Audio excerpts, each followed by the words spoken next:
예레미야 선지자는 유다의 마지막 왕 시드기야로 끝내지 않고 포로로 끌려갔던 여호야긴이라는 그 왕에게 주목을 합니다. 아무도 관심을 갖지 않았던 왕이었을 것입니다. 포로로 끌려가서 감옥에서 37년 동안 살고 있는 그냥 죄인일 뿐이었습니다. 그런데 하나님은 그 여호야긴을 다시 회복시켜 주십니다. 바벨론에서 다시 회복시켜 주시고, 그리고 죄인에서 다시 자유인이 되는 것뿐만 아니라 왕의 자리로 바벨론 왕이 세워주는 것을 보게 됩니다. 평생을 바벨론 왕과 함께 식탁을 같이 했다라고 성경은 기록을 하고 있습니다. 어쩌면 이 사건은 너무나도 작은 사건이라서 아무도 기억하지 않을 사건일 수도 있습니다.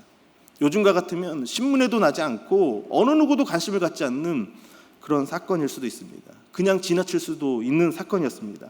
아니, 그 시대에 살아가는 모든 사람들은 자신의 삶이 너무 고통스럽기 때문에 그게 뭔데? 라고 생각할 수 있는 사건이었습니다. 그런데 하나님은 이 작은 사건을 통해서 놀라운 일들을 예고하고 계셨다는 것입니다. 그것을 예레미야 선지자는 봤다라는 거예요.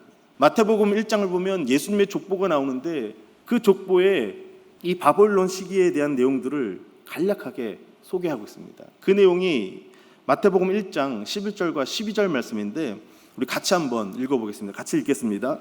바벨론으로 사로잡혀 갈 때에 요시야는 여고냐와 그의 형제를 낳으니라. 바벨론으로 사로잡혀 간 후에 여고냐는 스알디엘을 낳고 스알디엘은 스룹바벨을 낳고. 바벨론으로 사로잡혀 갈 때에 마지막 왕 누구였습니까? 시드기야였습니다. 그런데 예수님의 족보에는 시드기야가 등장하지 않습니다. 누가 등장하냐면 요시야는 누구를 낳았다고요? 여고냐와 그의 형제를 낳았다. 여기서 여고냐가 누구냐면 여호야긴 왕입니다. 여호야긴이 바벨론에서 회복되어졌던 것, 그 사건을 지금 기억하고 기록을 하고 있는 거예요.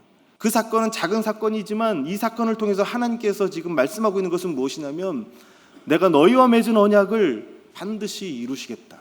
너희가 지금 포로로 잡혀 있지만 여호야긴 왕이 회복된 것처럼 내 백성을 내가 다시 회복시킬 것이다.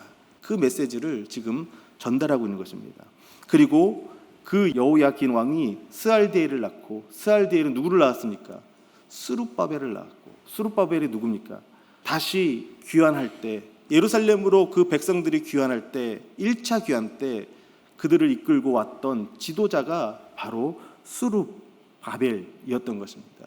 이런 역사를 놓고 봤을 때 지금 예레미야가 마지막에 짤막하게 기록하고는 여호야긴 왕에 대한 이 기록은 유다는 망했지만 하나님의 나라와 하나님의 역사는 사라지지 않았다. 지금도 계속 진행되고 있다라는 것을 말씀하고 있는 것입니다. 이스라엘 백성들은 실패했지만 하나님은 실패한 것이 아니다. 하나님은 그 안에서 여전히 역사하고 계신다라는 것을 말씀하고 있는 것입니다. 이 말씀을 보면서 오늘 저와 여러분들도 마찬가지입니다. 우리 인생이 다 끝난 것처럼 보일 때가 있습니다. 우리 인생이 절망 가운데 있는 것처럼 보일 때가 있습니다. 아무것도 보이지 않는 그런 때가 있습니다.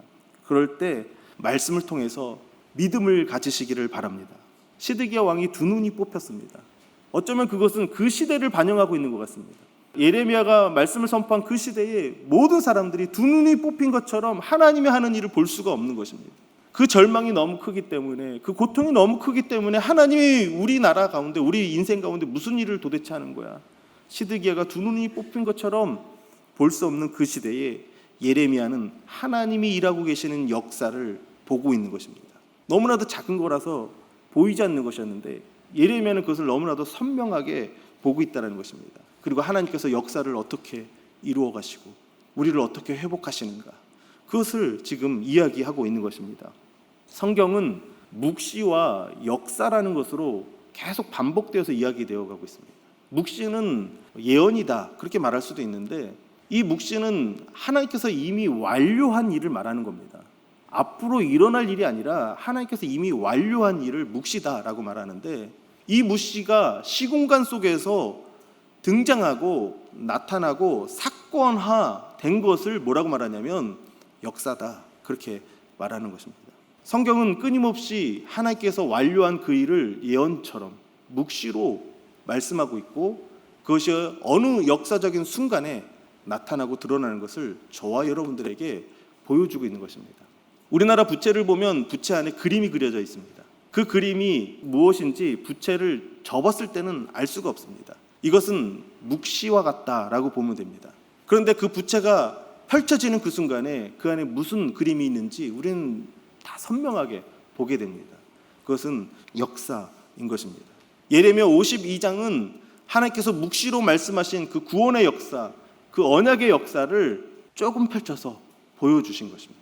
그리고 신약에 가서는 그것을 완전히 펼쳐서 우리에게 보여주고 있는 것입니다.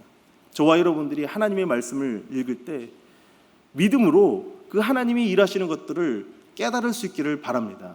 히브리서 11장 3절을 보면 이런 말씀이 있습니다. 우리 같이 한번 히브리서 11장 3절 말씀 같이 읽겠습니다. 믿음으로 모든 세계가 하나님의 말씀으로 지어진 줄을 우리가 아나니 보이는 것은 나타난 것으로 말미암아 된 것이 아니니라. 모든 세계가 무엇으로 지어졌습니까? 하나님 말씀으로 모든 세계가 지어졌다는 거예요. 이걸 어떻게 합니까? 믿음으로 안다라는 것입니다. 그런데 우리가 그렇게 아는데 보이는 것, 하나님께서 창조한 이 세상의 모든 것, 보이는 것은 나타난 것으로 말미암아 된 것이 아니다라고 말합니다. 그럼 무엇으로 됐다는 얘기입니까? 보이지 않는 하나님의 말씀으로 되어진 거라는 거예요.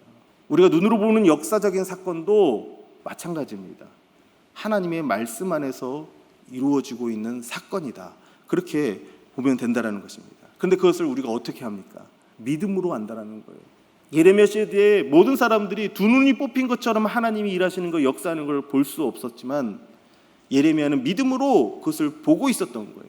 하나님께서 회복하시는구나. 하나님께서 그 언약을 이루어가고 계시는구나. 하나님께서 역사하고 있구나 라는 것을 예레미야는 두 눈으로 보고 지금 포로로 끌려간 백성들에게 그 희망의 메시지를 전달하고 있는 것입니다.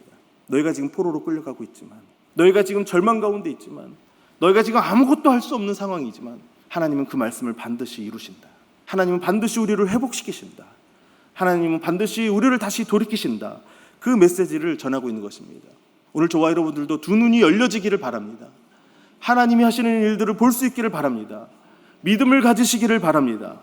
그 믿음으로 하나님께서 우리를 어떻게 구원하셨는지, 하나님께서 우리의 삶을 어떻게 이끌고 가시는지, 우리에게 어떻게 은혜를 베푸시며 돌보고 계신지 그것을 확신하며 나가는 저와 여러분들이 될 수 있기를 주님의 이름으로 축복합니다. 아무것도 보이지 않는 그 절망 가운데 예레미야 선지자는 절망을 이야기하고 있는 것 같고 심판을 이야기하고 있는 것 같지만 사실 그 마지막에 엄청난 희망을 이야기하고 있는 것입니다. 하나님의 일하시는 그 구원의 역사를 지금 이야기하고 있는 것입니다. 유다가 망할 때 예레미야 선지자가 전한 그 말씀이 백성들을 이끌었던 것처럼 오늘날 저와 여러분들에게도 그 하나님의 말씀이 필요한 줄 믿습니다. 우리가 사는 이 시대에도 눈물이 많고 절망이 많고 앞이 보이지 않는 일들이 얼마나 많이 있습니까? 하지만 하나님의 그 말씀은 변함이 없고 그 하나님의 말씀 안에서 우리가 온전히 회복되고 치유되는 줄로 믿습니다. 그 말씀 안에서 회복되고 치유되는 것을 경험하는 저와 여러분들이 되시길 주님의 이름으로 축복합니다. 새벽에 기도할 때마다 그냥 기도만 하는 것이 아니라 하나님의 말씀에 응답하시는 저와 여러분 되시길 바랍니다. 회복의 자리가 될 줄로 믿습니다. 불가능한 것처럼 보이지만 우리의 인생이 새로워지는 것을 경험하게 될 줄 믿습니다. 이 자리에 나와 예배를 드릴 때마다 말씀 앞에서 저와 여러분들이 반응하시길 바랍니다. 그러면 우리의 삶을 하나님께서 다시 회복하시는 줄로 믿습니다. 구원의 감격을 다시 회복할 것이고 내 삶의 어려움과 고통을 다시 극복하며 일어설 수 있도록 하나님께서 이끌어 주시는 줄로 믿습니다. 말씀이 내 삶의 사건이 되는 그 순간, 그 말씀이 내 삶 속에서 역사가 되는 그 순간 우리는 상상할 수 없는 경험을 하게 되는 것입니다. 세상이 줄 수 없는 정말 평안을 누리게 되고 우리의 삶의 치유와 회복을 경험하게 되는 것입니다. 언제 그랬냐는 듯이 그 아픔과 고통을 지날 때는 너무 힘들어서 인생이 죽을 것 같았는데 그 하나님의 말씀이 내 삶에서 사건이 되는 그 순간에 나를 치유하고 회복하는데 내가 언제 아팠냐? 내가 언제 힘들었냐? 기억조차 할 수 없을 만큼 우리를 온전히 치유하고 회복하는 역사가 있다라는 것입니다. 말씀 안에서 하나님의 나라를 경험하고 그 하나님의 구원을 경험하시고 치유와 회복으로 그리고 다시 세워지는 역사로 나아가는 저와 여러분들이 되시기를 주님의 이름으로 축복합니다.